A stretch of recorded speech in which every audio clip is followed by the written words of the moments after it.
Le Siman Shin Yud Dalet porte pour intitulé Dvarim Asurim, les choses interdites, Mishum Binyan Vestira Beshabbat, à cause de Binyan et Stira, de la construction et de la destruction Beshabbat pendant Shabbat.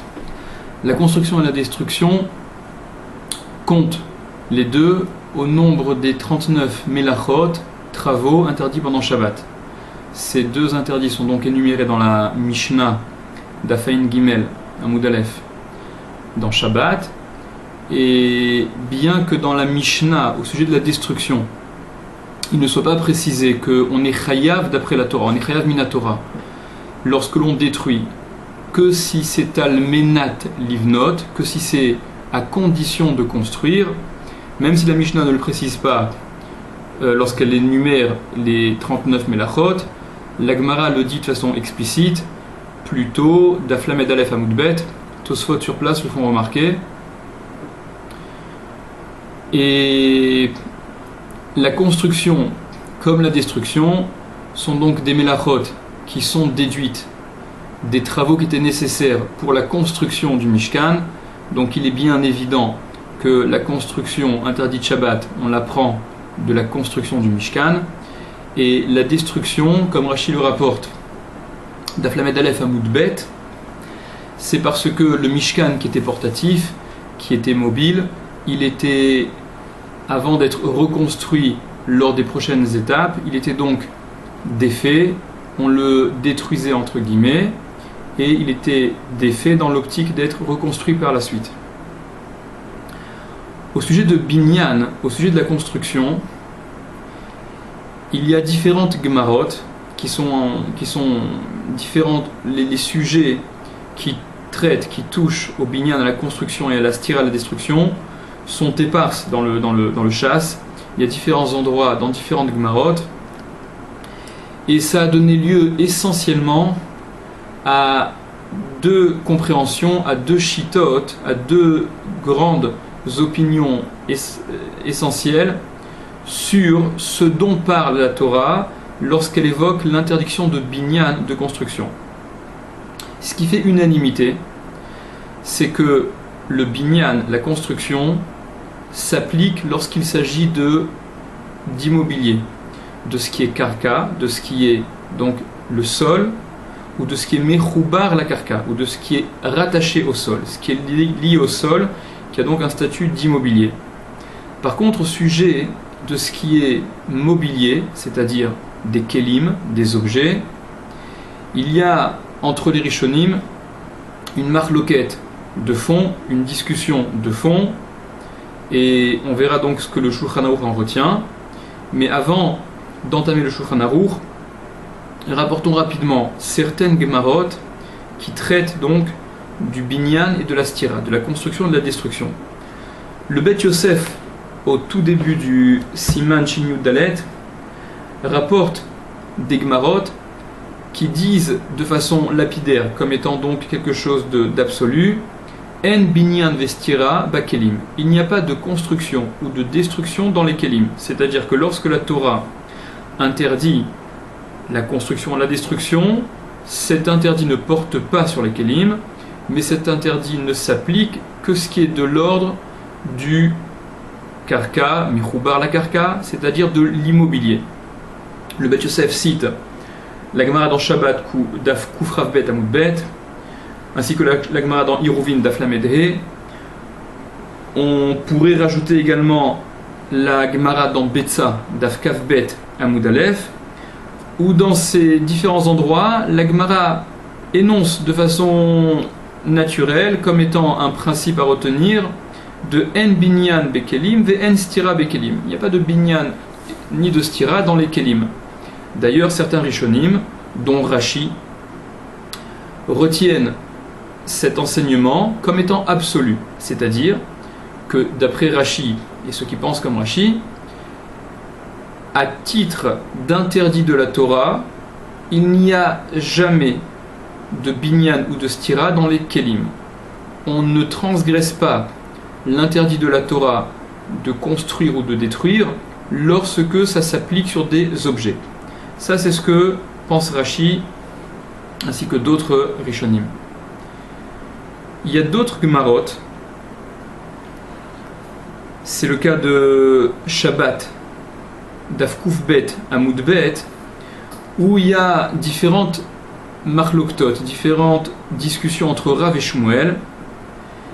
Et un des points sur lesquels Rav et Shmuel s'affrontent, c'est sur ce que la Gemara rapporte. Ha'il Shufta Bekopina Demara, celui qui mettrait un petit bout de fer, une espèce de clou, pour relier le manche d'une pioche au fer de cette pioche, et donc celui qui y mettrait le fer qui va permettre de tenir de façon solide et stable le fer au manche. Rav Amar, d'après Rav, le chiyuv que la personne transgresse en faisant cela Shabbat, c'est mishum bonnet, c'est à cause de bonnet, à cause de construire. Et il s'agit ici d'un keli. La pioche, la pelle, c'est un keli. Et d'après Rav, en assemblant de cette façon le manche au fer, on transgresse l'interdiction, le chiyuv, donc c'est minatora, c'est d'après la Torah de bonnet de construire. D'après Shmuel, c'est un interdit de la Torah également, mais qui provient de Maké Bepatish. Maké Bepatish, comme on verra dans le Mishnah Brura, c'est également une des melachot, un des interdits, des 39 interdits Shabbat, qui consiste à finaliser un travail. Ça, c'est donc une première Gemara que l'on peut citer, où il est question apparemment de binyan bakelim, il est question de construction dans les kelim. Une autre Gemara dans Iruvin, d'Aflamet Dalet, Amoudbet, on y reviendra, va servir également de source à Tosfot, aux Rosh, à d'autres Rishonim, qui pensent que le binyan bakelim, la construction dans les kelim, n'est pas à exclure de façon absolue. Il y a donc certains paramètres qui font qu'on peut être concerné au titre de binyan ou de stira, de construction ou de destruction, même dans les kelim, sous réserve d'être concerné par les paramètres que l'on citera, donc que rapportent entre autres Tosfot, le Rosh, le Ran. Et enfin, on peut également rapporter la Gemara qui est nécessaire pour les halachot que l'on verra. C'est la Gemara dans Shabbat, Dafkouf Memvav, Amoud Aleph, où il est question de faire un trou dans un objet. La Gemara dans Shabbat, Dafkouf Memvav, Amoud Aleph, rapporte Tanu Rabanan, donc nos maîtres ont enseigné, il y a une braïta, En Nokvin Nekev Chadash Be Shabbat, on ne peut pas faire un nouveau trou Shabbat. Rashi rapporte sur place Bekeli, dans un keli, on ne peut pas donc faire un trou dans un keli, dans un objet. Ve'im Bale Osif, et s'il va rajouter dans un trou qui est déjà existant et qu'il voudrait élargir, Mosif, alors là il peut rajouter, Ve'yashomri, mais il y a ceux qui disent En Mosifim qu'on ne peut pas rajouter également. Poursuit la braïta. Veshavin Shenokvin Niken Yashan et Khatrila. Par contre, ils sont tous d'accord qu'un ancien trou qui aurait été bouché, on pourrait le déboucher, on pourra le déboucher. Donc on s'en tient à cela pour l'instant de la Gemara. On verra de façon plus précise dans la halacha. Donc Seif Alev, dit le Shulchan Aruch. En binyan vestira bakelim. Il n'y a pas de construction ni de destruction dans les kelim, dans les objets. Mais attention, d'après le Shulchan Aruch, ça n'est pas absolu, comme le pense Rashi. Le Shulchan Aruch poursuit et dit va anémilé, et dans quel cas n'y a-t-il pas. Dans quel cas on n'est pas concerné ni par le binyan, ni par la stira, ni par la construction, ni par la destruction dans les objets. Chez une binyan mamash, lorsque ça n'est pas un binyan mamash, une construction mamash vraiment véritable, kegon chavit, comme une chavit par exemple, comme une cruche, précise le Rama, haga chez ena marzeket arbaim ca, qui n'aurait pas une contenance de 40 ca, c'est-à-dire dont le volume serait inférieur à 40 ca. Le Mishnah Brura rapporte que 40 ca, c'est le volume qui correspond à une ama sur une ama pour une amas et demi, pour 3 amot de haut, ce qui fait à peu près 1 mètre cube 50, 1 mètre cube et demi. Et dit le Shulchan Aruch, la cruche qui n'est donc pas concernée ni par le binyan ni par la stira, c'est par exemple une cruche chez Nishbera qui se serait cassée, Vedibek Shvarea Bezefet, et dont on a collé les débris Bezefet avec de la résine, avec de la colle. Alors cette cruche, qui n'est pas un binyan mamash, elle n'est pas une construction véritable, dans le sens où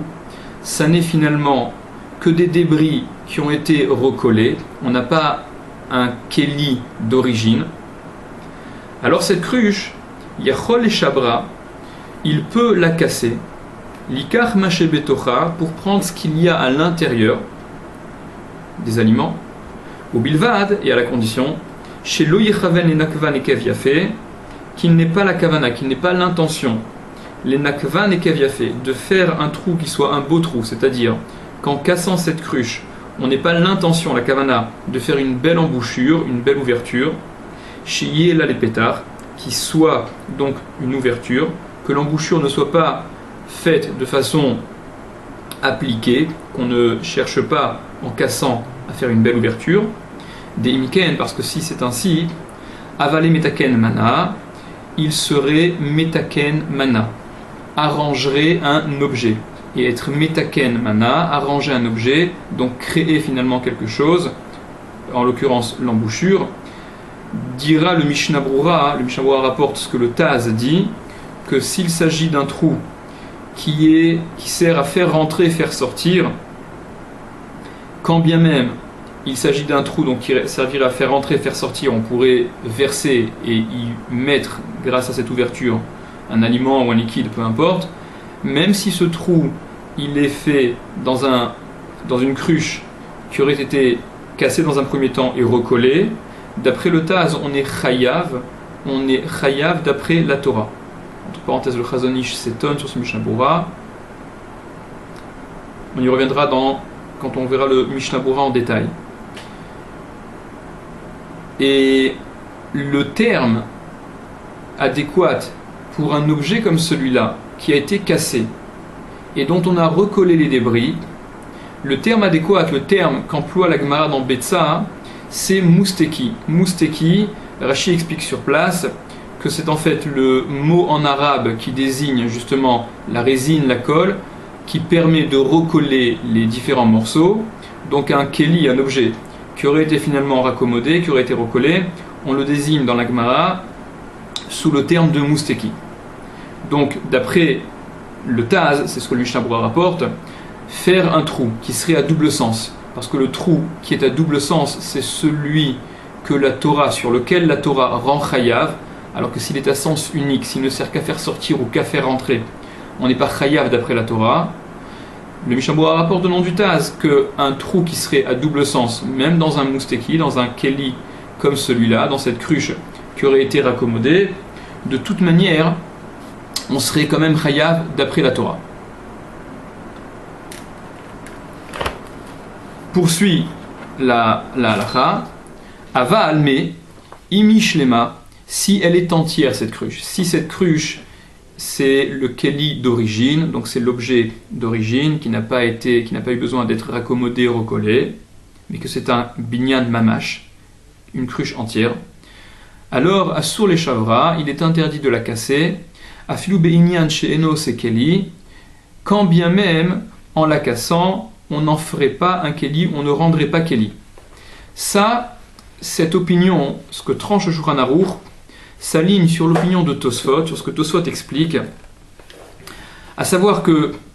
en effet, la Gemara dit de façon qui semble être absolue, en binyan vestira bekelim, il n'y a pas de binyan ni de stira dans les kelim, c'est ce que pense Beth Hillel dans Betsa. Ça, dit Tosfot, ça se limite à certains kelim, à certains cas. En l'occurrence, ce dont parlait la Gemara dans Betsa, il s'agissait d'une menorah qui était en différents morceaux, il s'agissait là-bas simplement de remettre les morceaux en place, ou bien de remettre la porte d'un keli,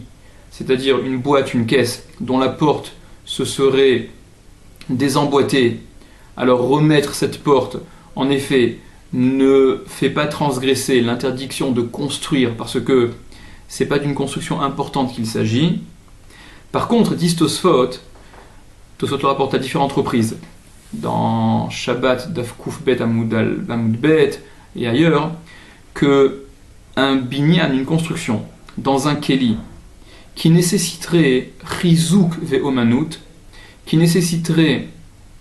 de le faire de façon particulièrement solide, ou bien qui nécessiterait omanut,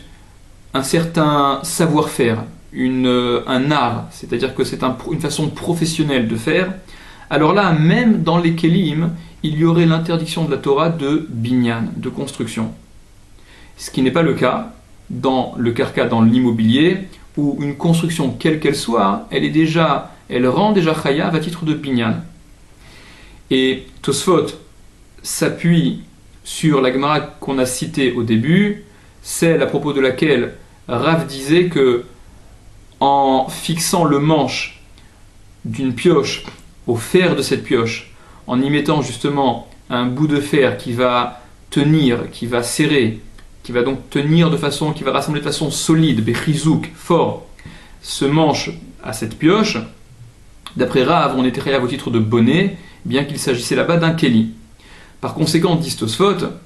casser une cruche qui serait entière, qui serait d'origine, c'est interdit, parce que cette cruche a le statut de keli binyan mamash, et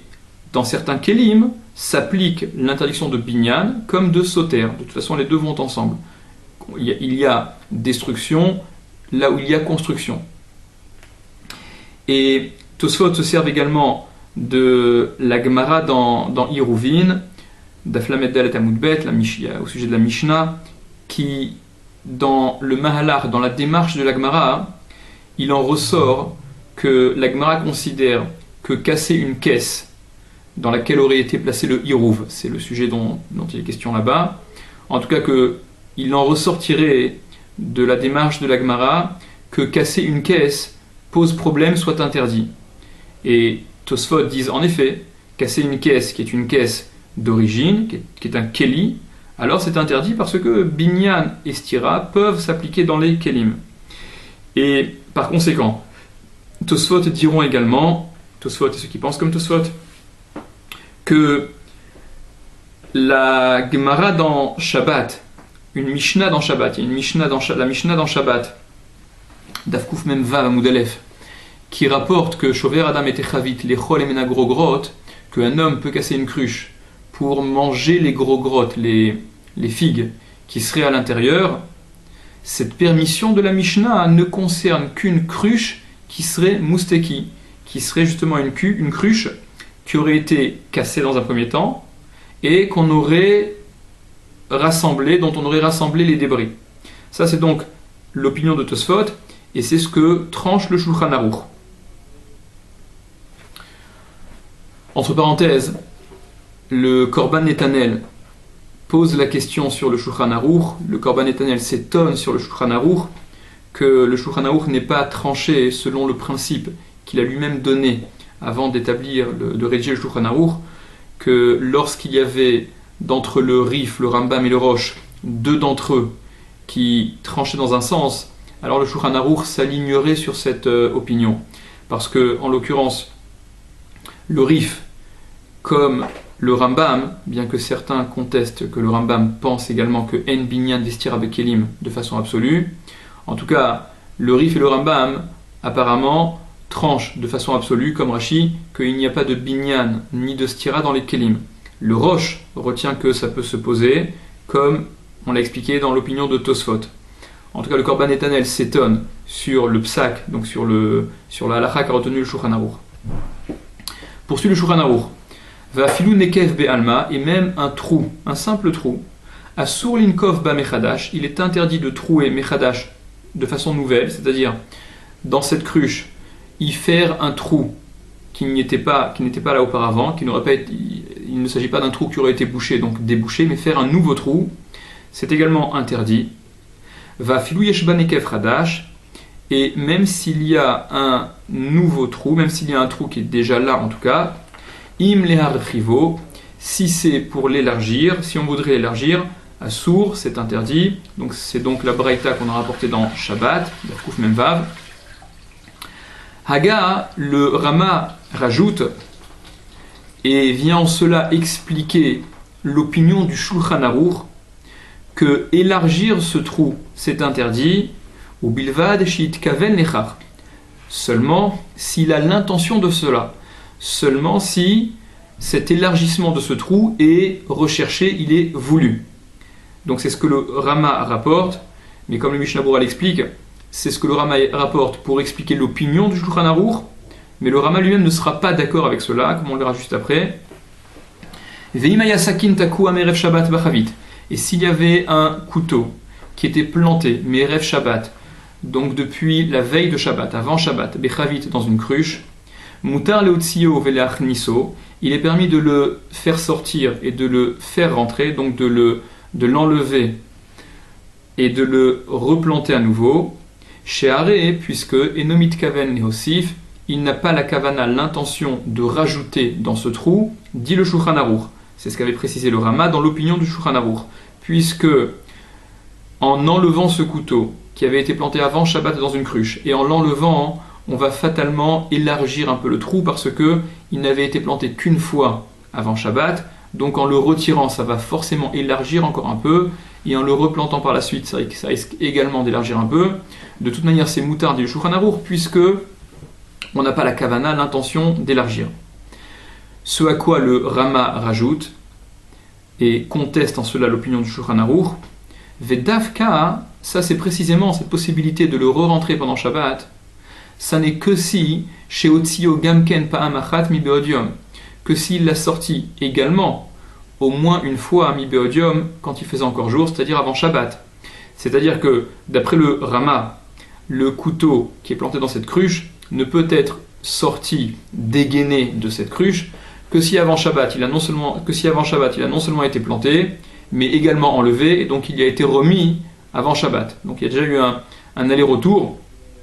qui a permis que le trou de cette cruche, la fente qui a été réalisée dans cette cruche, soit un minimum élargi, de sorte à ce que, en l'enlevant pendant Shabbat, on ne l'élargisse pas encore obligatoirement. Aval, mais Imlo Tziu mi beodium, s'il ne l'a pas sorti ce couteau mi beodium avant Shabbat, donc après ces allers-retours, Assour, c'est interdit de le sortir pendant Shabbat, Deave psik recha, parce que c'est un psik recha, littéralement psik recha, ça veut dire couper la tête. Des ose nekev ou petar lechavit, qu'il va faire un trou et une ouverture à cette cruche, qu'il va élargir la fente de cette cruche. Psik recha, comme on l'a dit, littéralement ça veut dire couper la tête, c'est une expression dont on se sert dans la halacha, qui est tirée de l'exemple que donne la Gemara au sujet d'une action qui en théorie serait permise, mais qui fatalement, obligatoirement, entraîne une seconde action qui, elle, est interdite. Ce dont parle la Gemara, c'est par exemple le cas d'un père qui, pour distraire son fils, pour amuser son fils, voudrait lui donner une tête de coq pour jouer avec, c'était les jeux d'époque,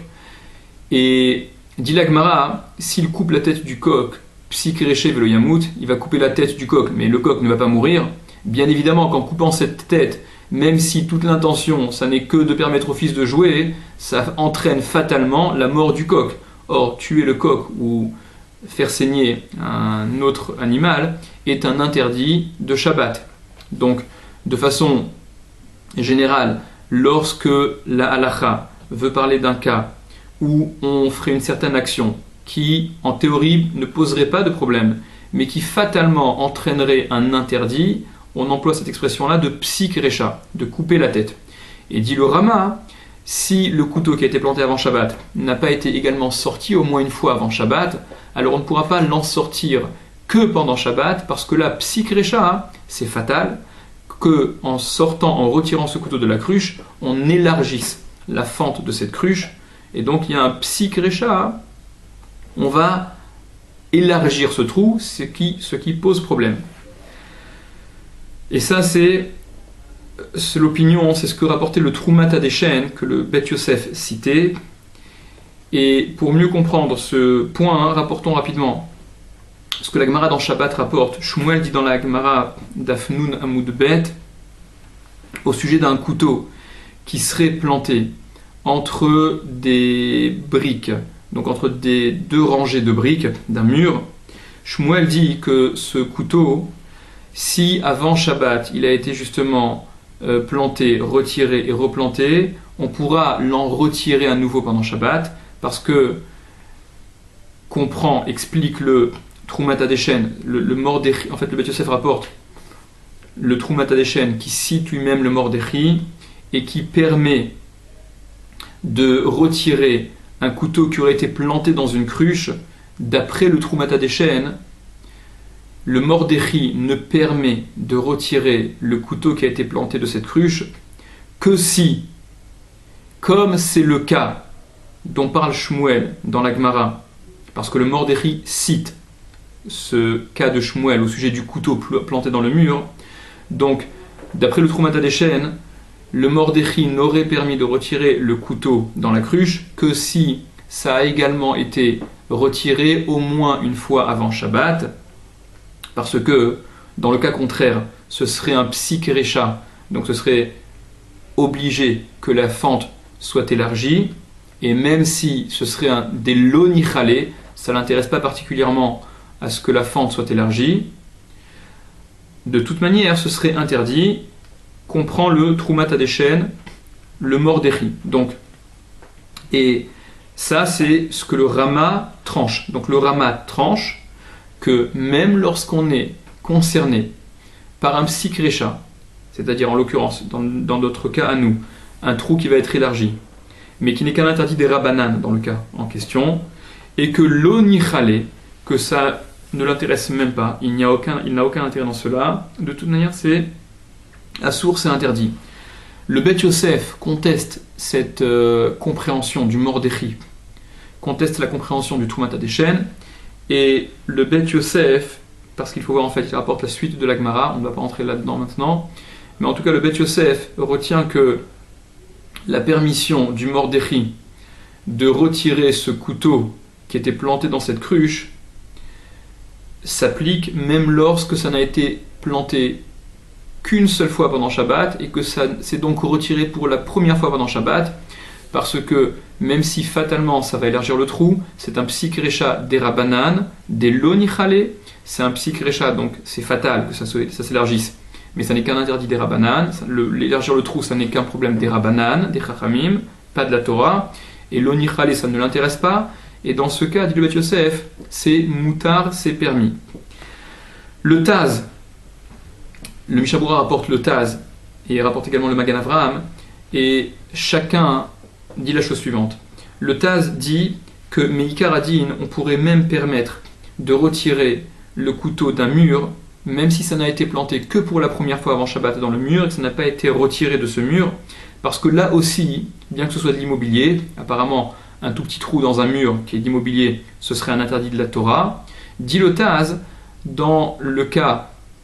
ça ne serait pas un interdit de la Torah parce que ce ne serait que melacha she'ena tzricha legoufa. C'est encore une notion importante qui signifie la chose suivante, une melacha she'ena tzricha legoufa qui n'est pas nécessaire en soi, c'est-à-dire ce trou n'est absolument pas le but recherché. C'est vrai que fatalement ça va élargir le trou, mais ça n'est absolument pas recherché. L'exemple que rapporte la Gemara à différentes reprises de melacha she'ena tzricha legoufa, donc sur lequel on n'est pas tour, en tout cas tranche le Shulchan Aruch on n'est pas tour, selon l'opinion de Rabbi Shimon dans la Gemara, ce serait Chofer Gouma ve'eno tsarich ela la'afara, celui qui creuse un trou, mais qui n'a besoin que de la terre qu'il récupère. C'est-à-dire, faire un trou dans un jardin par exemple, ce serait chayav, c'est un interdit de la Torah, on est chayav à titre de choresh, de labourer. Mais si la raison pour laquelle la personne fait ce trou, pas pour le trou, mais pour prendre de la terre pour recouvrir une saleté par exemple, donc il est chofer gouma, il creuse un trou c'est vrai, mais enot tsarich ela la fara, il n'a besoin que de la terre. Donc le trou en soi c'est une melacha she'ena tzricha legoufa. C'est une melacha, c'est-à-dire ce fait d'avoir labouré, c'est une melacha qui n'est pas nécessaire en soi, il n'y a aucune recherche de labour dans ce qu'il est en train de faire. Il est simplement en train de prendre de la terre pour couvrir une saleté, mais en prenant cette terre, fatalement il va faire un trou. Donc là c'est melacha she'ena tzricha legoufa. Et d'après la Torah, d'après Rabbi Shimon en tout cas, on n'est pas tour là-dessus, donc ce n'est qu'un dérabanan. Raison pour laquelle, dit le Taz, en théorie, même retirer le couteau du mur alors qu'il n'aurait été planté que pour la première fois pendant Shabbat et qu'on le retirerait pendant Shabbat, il n'aurait été planté pour la première fois qu'avant Shabbat et on le retire pendant Shabbat pour la première fois,